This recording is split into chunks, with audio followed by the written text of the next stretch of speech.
I'm Julia Adolph, and welcome to LooseLeaf Notebook. Today I am joined by acclaimed violinists and yoga instructors Melissa White and Elena Urioste. Both are first prize laureates in the Sphinx competition and have performed around the world as soloists. Melissa is also the founding member of the Harlem String Quartet, and Elena is a BBC Radio 3 New Generation artist. We talk about why they founded Intermission Sessions and what they felt was missing from their conservatory training, including a focus on individual agency and how to really connect with your own physical and emotional needs. Hello! Hi! Hello there. So nice to meet you both. Oh, likewise. So tell me about, how you both came to the yoga mat as individuals and then came together to form Intermission Sessions. We actually both came to the practice of specifically Bikram yoga, and we'd just like to offer the disclaimer that we think Bikram is a terrible human, but he invented a really nice sequence of yoga, and we came for different reasons. I went actually for personal reasons. I was in kind of a tough personal patch, so I went and I loved it. It was like the hardest thing I'd ever done, but I walked away feeling very exhausted and very sweaty, but really empowered. I felt strong for the first time. Mentally, it was sort of this safe haven where I could just kind of put everything else on hold, have this time for me, and really focus on something. And I think as musicians, we're used to focusing, right, in the practice room and on stage. But this wasn't performative. This was for me. This was my time. And then when I started kind of noticing the benefits that it was having on my playing, and when I noticed in class, little tidbits that the yoga teachers would say that I would kind of, without thinking about it, link back to music and back to my own journey through music, I was like, this is really cool. And this feels sort of, in many ways, like an intersection with the craft that I already have in my life. And Melissa, you're sitting up very straight, I'm noticing.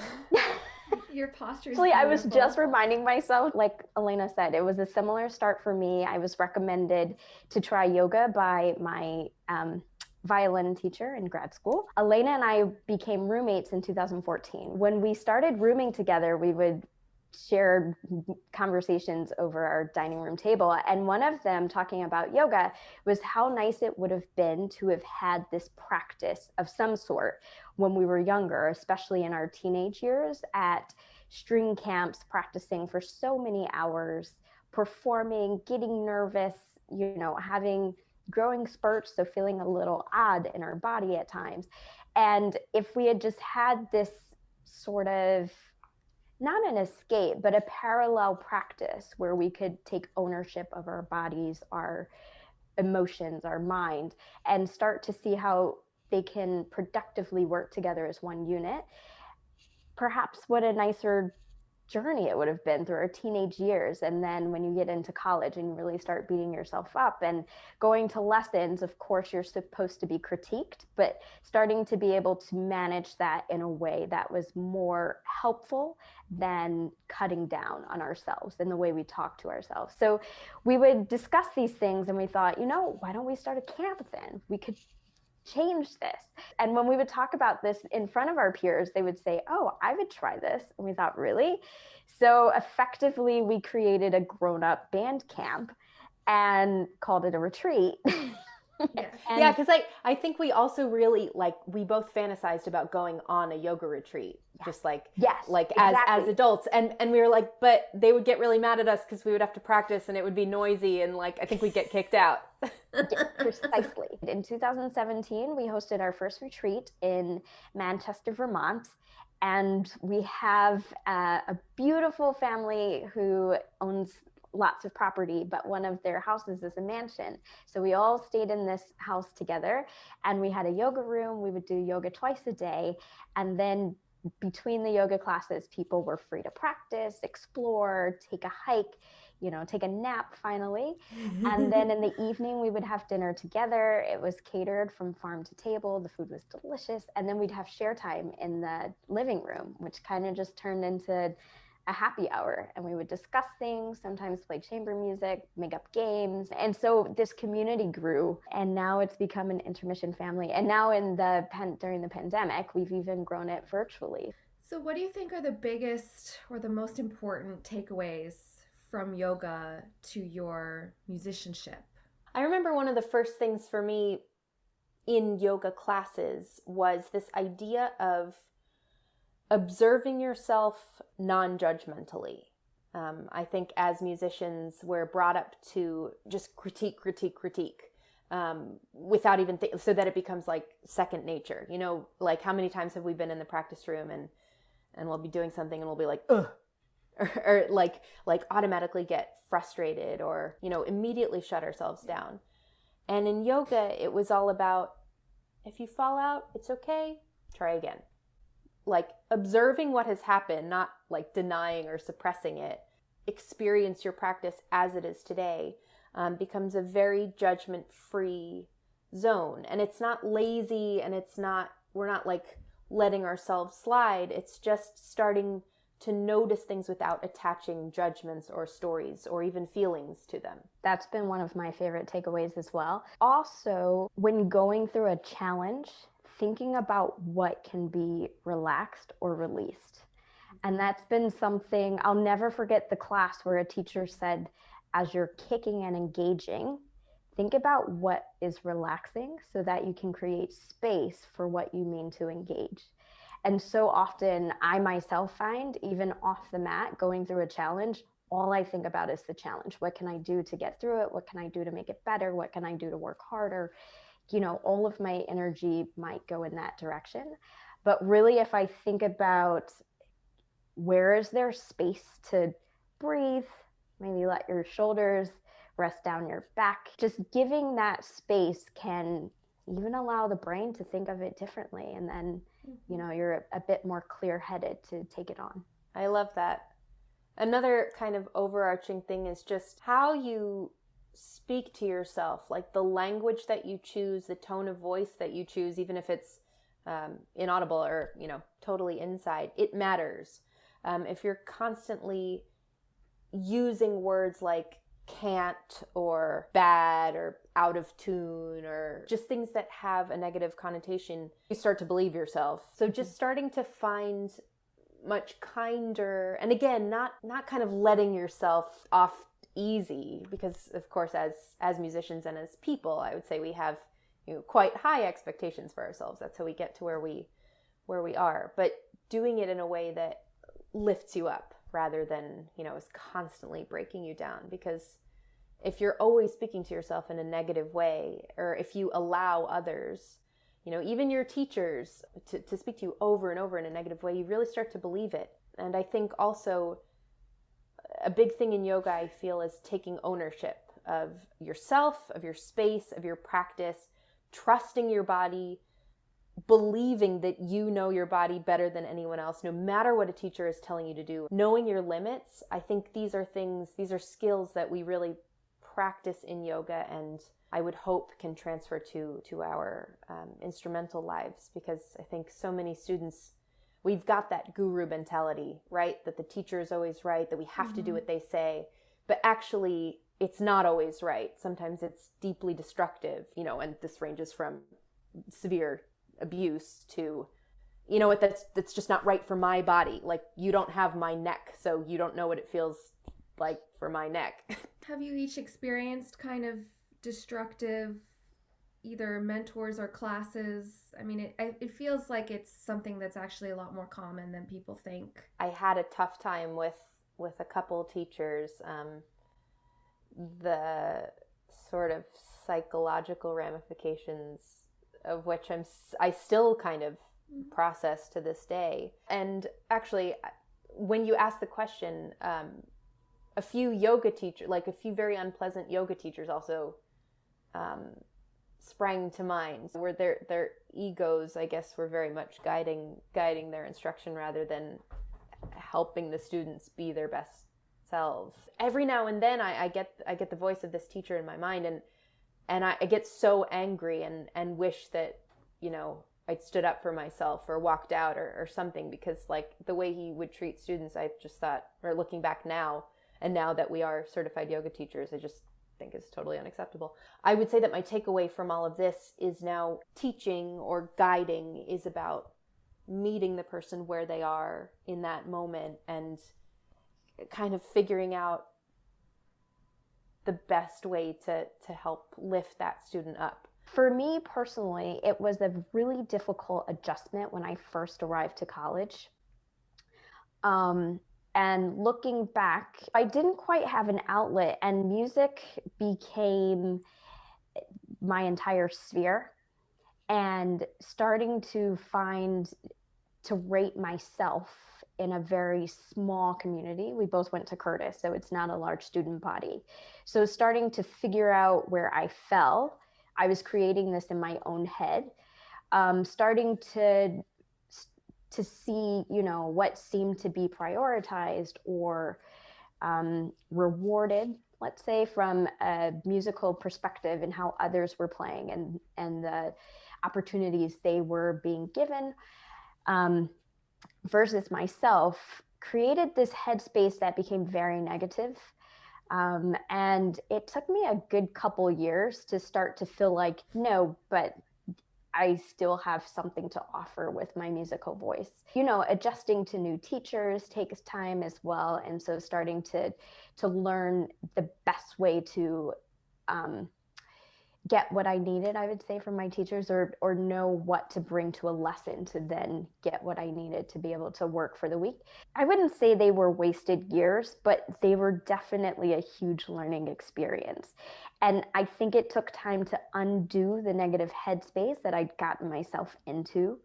Mm-hmm. And then to tell myself that, just because it doesn't go the way it seems everyone else is doing it, or just because I don't prefer this type of playing or that type of approach, doesn't mean that I'm bad or my music making is bad or I have less of a voice to offer. Quite the contrary. It's like I would prefer people have a unique voice than trying to mimic one. But it took me a really long time to get to that place. How much of this is like yoga actually bringing in a whole sort of new framework of thinking that maybe we're not experiencing in our conservatories? I think that one of the biggest things yoga has helped me to see is that there's no wrong journey and there's no one-way journey, and that we as people evolved. And so something we perhaps used to do that either brought us peace or seemed to be helpful, I try not to beat myself up when, quote unquote, it doesn't work anymore, or I run into a new issue and I never used to have this issue. So I try not to spend as much time thinking, where did I go wrong? How many more problems are you going to take on, Melissa? And think more about how it's just part of an evolution and it's really all okay. And so what that's literally looked like is making more time in my schedule just to breathe between activities. I used to book myself from having 8 to 9, and then, yes, I can be with you at 9, and I'll take the train, and that'll get me there by 10:15. So let's say 10:20 in case the train is late. And now I'm like, why? That's so much. It's so stressful, right? And so starting to be okay with saying no, but making space for me to feel things and be okay with what I feel and navigating through it. How does, the sort of lessons that you learn, or the mindfulness, the breath work, the yoga practice, what has that sort of taught each of you about how to care for your mental health or think about your mental health? And I'm using that, mental health broadly, and also maybe even your creative health. When I first tried meditation, I'm not going to lie, I was one of those people who thought, what am I going to do? Sit here and breathe?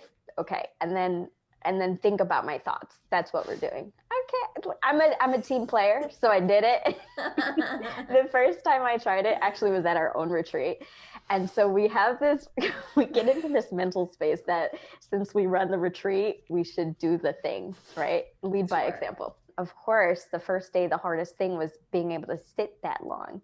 So then your mind goes to that, like, this aches, that aches, can I switch it? You don't know the rules, quote unquote, the whole thing. But when I get up, I feel a little bit clear-headed that I've carved out space to think. And so I never want to be one of these people who's like, oh, you should try meditating. Just, set your alarm, do it. It's going to work out well. My mom freaking hates it.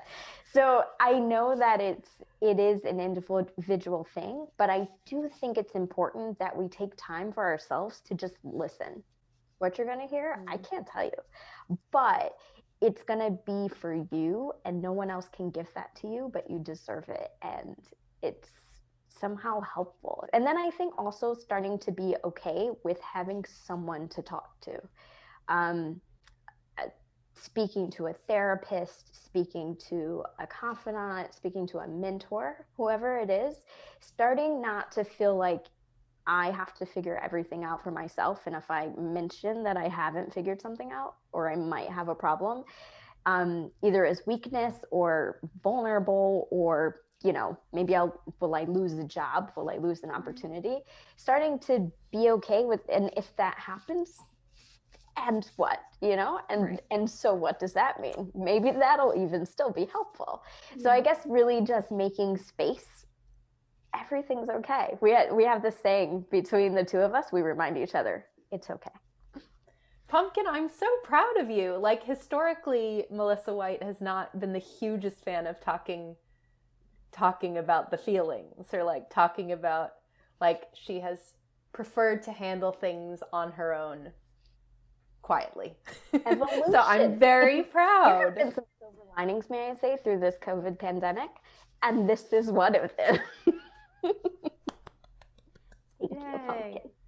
My mental health ongoing journey is that sort of the realization that I am a very extreme person. I like to feel things in extremes. Like, even physically, I'm bordering on hypermobile. Where emotions are concerned, if then something comes up for me that's unpleasant, if I'm having a challenge, whether it's with someone else or a challenge within myself, my instinct is to immediately find a solution. And sometimes that works. But and this is something that Melissa helps me with a lot. Sometimes actually what I really need is just to be still and quiet and gentle and make space, either by breathing or just not trying to do, but rather just be, check in. Where is it settling? Like, where is this pain or discomfort physically?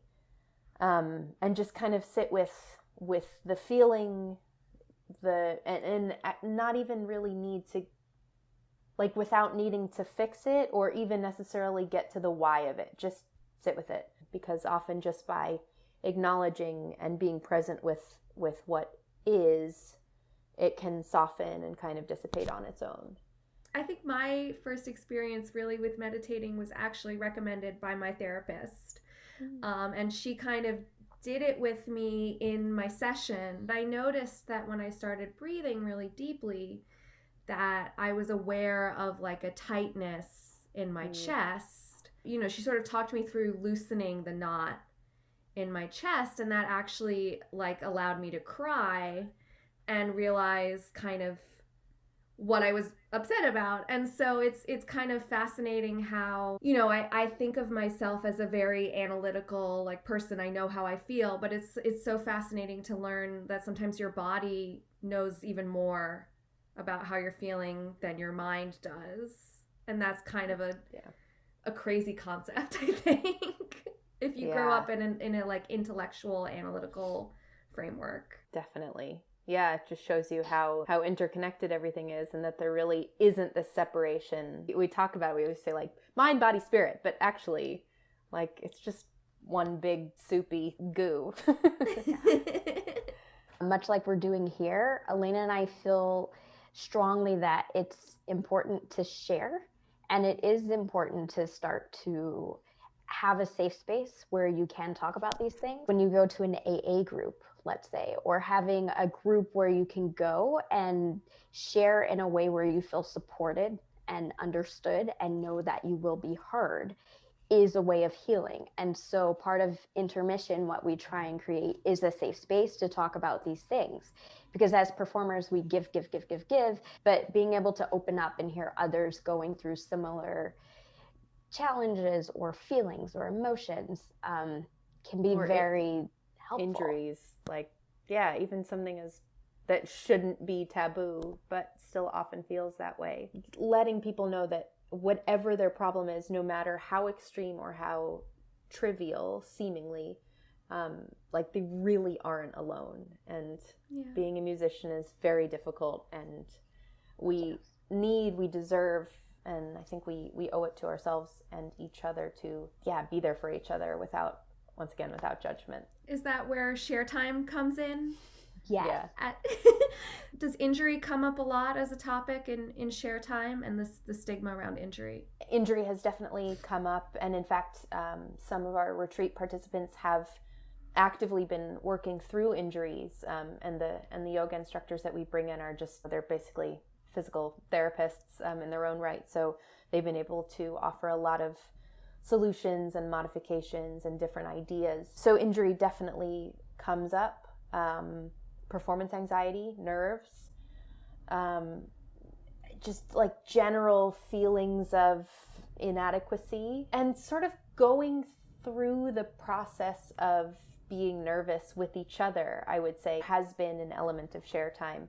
There was one year that someone was preparing for an audition, and we held a mock audition as part of our share time, just so that she could kind of practice being nervous. And then we practiced kind of rewiring her expectation of the situation, or we basically wanted to like give her the power to like access this safe space when she went to the actual audition. Share time can also be like utterly ridiculous, and not at all, soul probing. And really, I mean, I just think it's so great that you both are creating this safe space to share within your organization, because it does feel sometimes like contemporary music, classical music is not really a safe space to talk about a lot of things.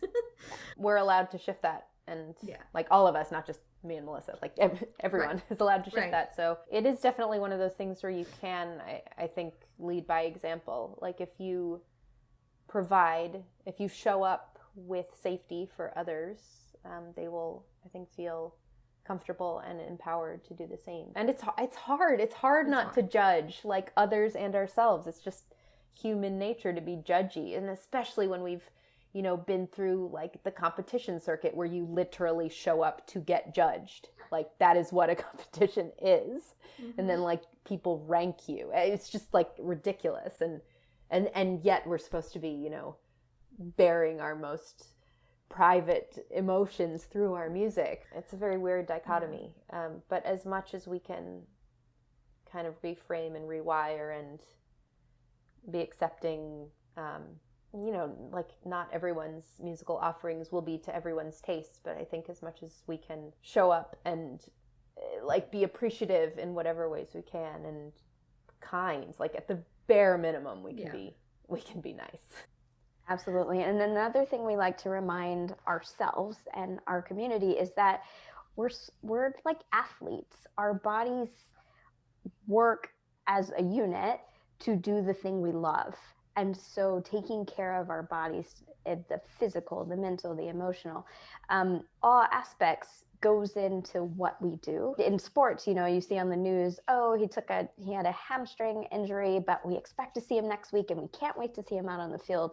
Whereas then music, it's got to be hush hush because you could lose all your gigs, and then who knows if you'll have a job. And, so it has this really negative space associated with it, when really it shouldn't be that way. We've all gone through injuries, so perhaps we can talk about what helped us, who helped us, how it helped us, and grow from there. I would be maybe curious to go into talking a little bit more about performance anxiety, what your experience of performance anxiety has felt like, and how yoga has helped you with it. It's a huge topic, performance anxiety, but I think on some level we all experience it, and the way it manifests is is what's unique. Making space to be quiet and sit with something allows you to be aware. Of course, we all can feel when our heart pounds, but do you feel when it creates tension in different places? Or do you notice it makes you not be able to feel the ground? Do you notice it shortens your breath? Do you notice it,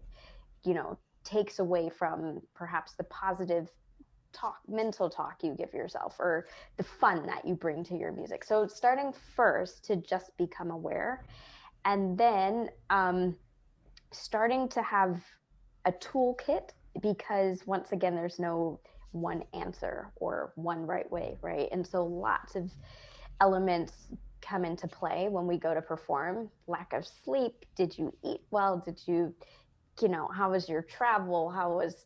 Are you cold on stage? So many things. So with this toolkit, being able to self-soothe, or even if it's not soothing, just be able to self-regulate. Of course, breathing has been very helpful for us. There are lots of breathing techniques, lots of different ways you can think about deep breathing. Also starting to think about grounding ourselves. And so what that feels like, first of all, in different shoes. Here in a pandemic, being able to perform barefoot. I know that, so yes, I performed with the Richmond Symphony. I was not ready to put heels on for that concert. So I wore my gown with sneakers. They weren't like lace sneakers, they were slip-ons. My mom was a little offended. She's like, Missy, what's happening? I'm like, no, I got used to really just planting my feet on the ground and being comfortable forever. So for this 30 minutes of a piece, I'm not going to put on heels and see how that feels. And then also the headspace is such a complicated one. The added live stream aspect somehow has done a real number on what nerves even feel like, because it's taken my brain to a place where I can't conceptualize what people are doing. Are they staring at me? Have they turned me off after like a no? Are they like keeping a tally of whatever, playing a drinking game? I don't know. How many people are doing this? Are we talking like thousands? But then I'm like, Melissa, really thousands? No, you're not that many people even know this concert's happening. So then I'm like, okay, great. So 5, we're talking 5, right? So, it's just created this space in my head that is now a new territory to deal with. And that's made playing on stage a weird kind of fun. So I still get the joy of making the music and creating this with others around me. But it's not fun to not get to experience it with the people with you, because when you're in a room together, I feel like the journey is palpable. The energy is exchanged. When we have human moments and things happen differently than we've perhaps practiced for them to go. Sure. The audience, first of all, probably they don't hear it, but they were there beforehand to hear how it got up and how you got away from it and the whole ride, right? So it makes it, for me personally, a lot more fun and a lot easier to experience in person. And so navigating that now through a virtual realm, I keep having to remind myself that people still need the joy of music, and they're not the ones in the practice room like we are, taking all of the details under a microscope. So they really are there to have a change in their day, or have, a nice calming or enjoyable musical experience. And so a lot of granting myself a lot more grace, but then also remembering that it's not just about us. We are still a community, even though we can't be together. I feel like being with a group of people is partially why we go into music, just to create that sense of community. And it's been hard without it. For sure. I want to do share time. You're invited. We've done them virtually now with our weekly yoga flows that we have. Yeah. Sometimes we've invited people to stay on afterward for coffee hour. We ran a retreat for the Louisville Orchestra, and we had a happy hour. There have been more and more virtual elements to Intermission. We have an app now for iOS, so that people can start to, to have like a little toolkit in their pocket, little exercises to do, things to think about before they go on stage. And since the pandemic, we've been hosting a lot of classes on Zoom. We do weekly yoga classes for anyone to drop in. We've done a lot of virtual workshops for organizations and festivals and schools, all that kind of stuff. Well, thank you both so much for joining me. Thank you for Thank having you for having us. As musicians and artists, we really need to be fully present with ourselves.